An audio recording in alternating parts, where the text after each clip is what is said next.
पत्नी से प्यारी बहू। हे भगवान, ये तू मेरे साथ क्या कर रहा है? मैंने ऐसी कौन से पाप कर दिए जिसकी तू मुझे सजा दे रहा है? तभी उस स्टोर रूम का दरवाजा खुलता है। आ जाओ, बाहर नहीं तो अंदर ही सड़कर मर जाओगे। निकिता की ये बात सुनकर जगदीश कमरे से बाहर निकल आता है। मैं तुम्हारे हाथ जोड़ता हूँ, मुझे इस स्टोर रूम में मत करो। मुझे बहुत डर लगता है, चूहे भी काटते हैं अंदर। तो जैसे इंसान का तो ऐसा ही हाल होना चाहिए।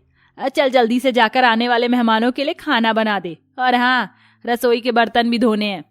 ठीक है, लेकिन पहले मुझे कुछ खाने को तो दो, बहुत तेज भूख लगी है। औकात में रहो, जैसे ही घर में काम हो जाएगा तुम्हें खाने को मिल जाएगा। निकिता ऐसा कहकर चली जाती है, जिसके बाद बेचारा जगदीश रसोई में जाता है और सभी के जूठे बर्तन धोने लगता है। क्या थी मेरी जिंदगी और क्या हो गई पार्वती? तुम मुझे छोड़कर क्यों चली गई? आज अगर तुम मुझे छोड़कर न चाहती तो शायद मेरे साथ ये सब कभी नहीं होता। जगदीश ऐसा सोचकर अपने बीते कल में पहुंच जाता है। डॉक्टर साहब, मेरी पत्नी और मेरा बच्चा कैसा है? वो दोनों ठीक तो है ना? परेशान होने की जरूरत नहीं है, आपकी पत्नी और आपका बेटा दोनों बिल्कुल ठीक है। जाकर आप मिल सकते हैं उनसे। Thank you so much doctor. Jagdish फौरन अपनी पत्नी और बेटे से मिलने जाता है। ये लीजिए आपका बेटा, आप पिता बन गए हैं और तुम माँ बन गई हो। पार्वती और जगदीश बहुत खुश होते हैं, जिसके बाद वो अपने बेटे निखिल का बहुत अच्छे से ख्याल रखते हैं और उसकी अच्छी परवरिश भी करते हैं। निखिल धीरे धीरे बड़ा होने लगता है और कुछ साल में वह स्कूल जाना शुरू कर देता है। मैं बहुत खुश नसीब हूँ पार्वती, जो तुम मेरी जिंदगी में हो। मैं तुम्हारे आगे कुछ भी नहीं हो, और फिर भी तुमने मुझे और मेरे बेटे को बहुत प्यार दिया। अरे आप ये कैसी बातें कर रहे हो?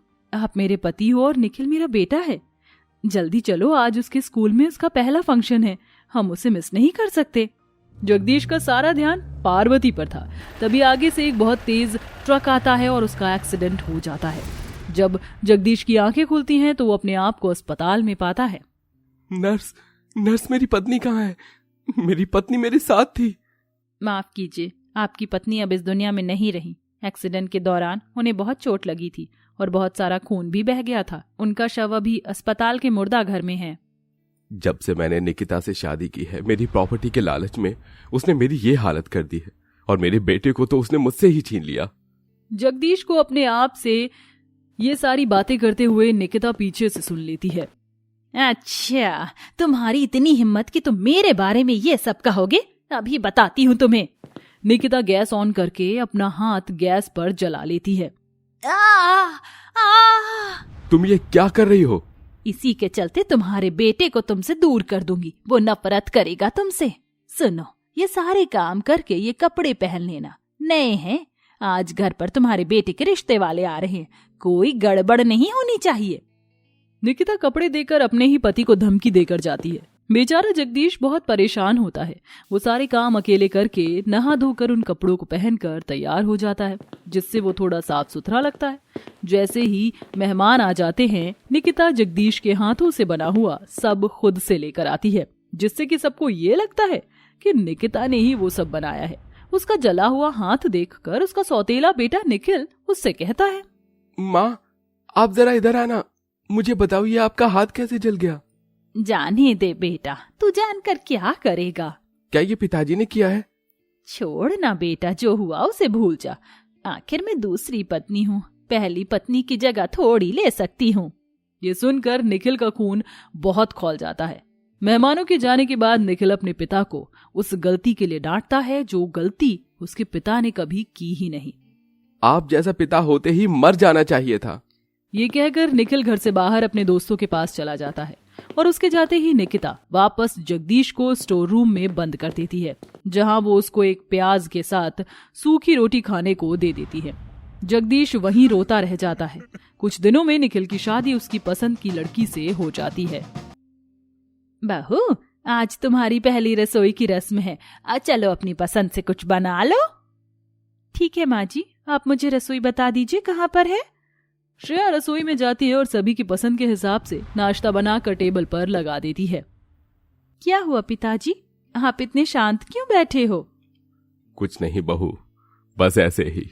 श्रेया सभी को अपने हाथ का खाना परोसती है। सभी को श्रेया का खाना बहुत स्वादिष्ट लगता है।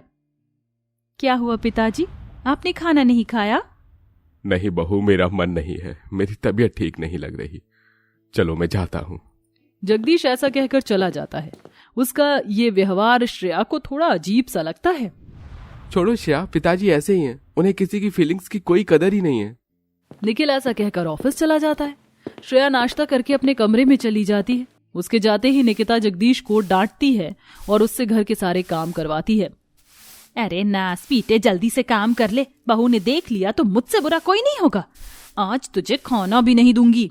जगदीश जल्दी जल्दी सारे काम कर लेता है, जिसके बाद 2 सूखी रोटी प्याज के साथ निकिता जगदीश को देती है। जा बूढ़े, जाकर स्टोर रूम में खा ले। बहू ने जो खाना बनाया था उसमें से थोड़ा सा दे दो।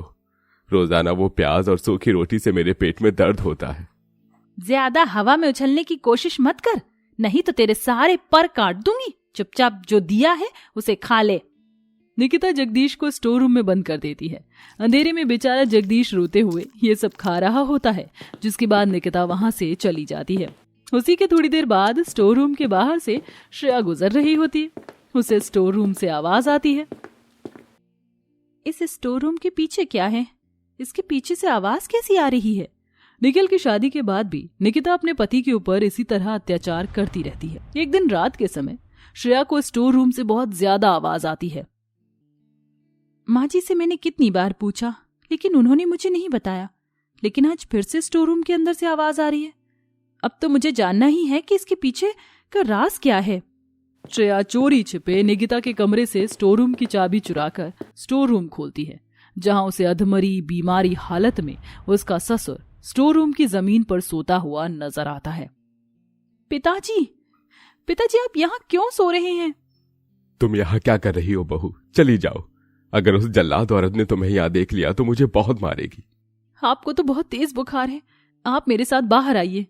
श्रेया जगदीश को बाहर लेकर आती है। अपने हाथों का बना हुआ खाना अपने हाथों से खिलाकर वो उसे दवाई भी देती है, जिसके बाद वो उससे सारा सच जानती है। निकिता ने मुझे प्रॉपर्टी के लालच में इस घर में रखा है। बस मुझे उसने एक जिंदा लाश बना दिया है और मेरे बेटे को मेरे ही खिलाफ भड़का दिया है। वो मुझसे इस घर के सारे काम करवाती है।